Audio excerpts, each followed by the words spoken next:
Hello, crafty friends, and welcome back, or welcome if you're new here. So, today I'm playing along with Striptease, the scrapbook way.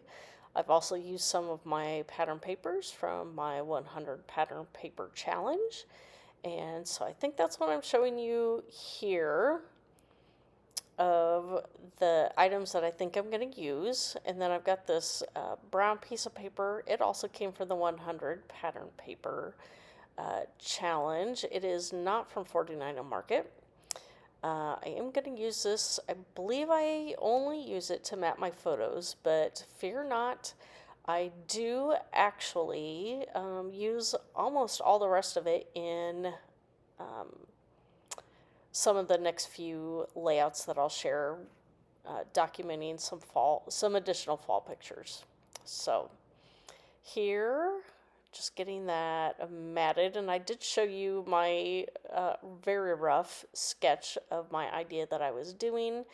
I did not find what the actual prompt was for Striptease. There are all my branding strips, so yeah, I could be creating for days upon days upon days, years probably, using border strips and still not get them used, but I am getting some of them used here and there. So uh, this piece is also from my 100 pattern paper challenge. I do use just this little strip from there, but now I have some scraps to use on other layouts, and those might come into play here again in a couple days. So just testing out where I want all those bits and pieces, and some of those were actually bigger than border strips, and some of them were actually scraps that I pulled from my scrap bin. And so now that I kind of have the strips laid out how I think I want, I start going through my ephemera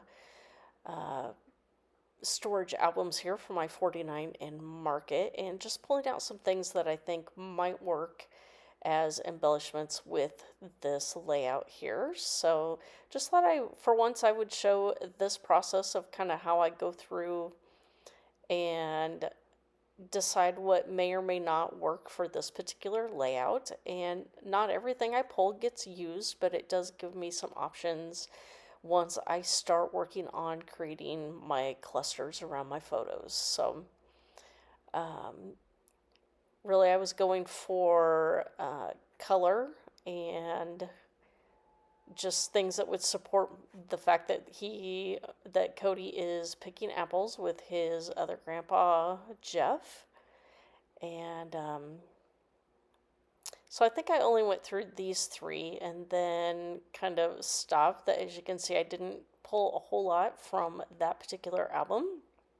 And now I'm showing you just exactly how much 49 Market stuff that I do have.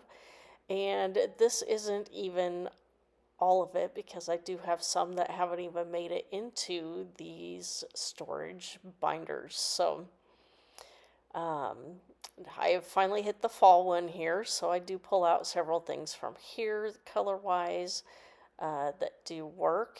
And for some of the other layouts coming up for fall pictures, I did come back to a couple of these and pull out some more. But for this one, I was just looking at things that would work for this specific layout.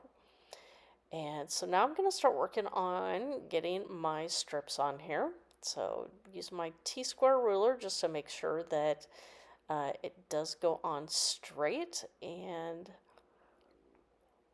then I am cutting each of the strips in varying lengths just to give some additional interest to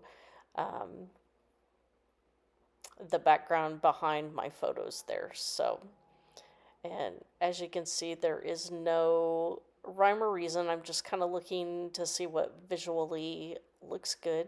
A couple of these inside ones, I actually ripped the edges instead of cutting them in a straight with my trimmer there. And here, this one I did use my scissors to cut that and cut it at an angle. So again, that just gives another little bit of interest to all the different strips in the background. So there are the basics of what I have going on. I realize I have my pictures backwards. And so this little piece I've had for quite some time. I'm not sure what collection it came in, but it's been in my stash for a while. So I did trim it in half, put a little bit on each side of the photos. So now I'm ready to finally start sticking down my photos here, and I have started to place down a few of the embellishments that are going to go around the photo just for spacing purposes. So messing around trying to get that piece up and underneath my photos here, so making sure everything is on straight before it gets really adhered. And so here, just using some adhesive that's going to hide behind the photo on that acetate leaf piece. This was a circle that I did need to fussy cut. I think I did that off camera here. And then I'm really just mainly using it as a layering piece, and I still have the other half that I can use somewhere else. Adding in another non-acetate leaf there at the top. On the tab, I did add a small word. I think it says adorable on it. And again, just adding various layers here with a stamp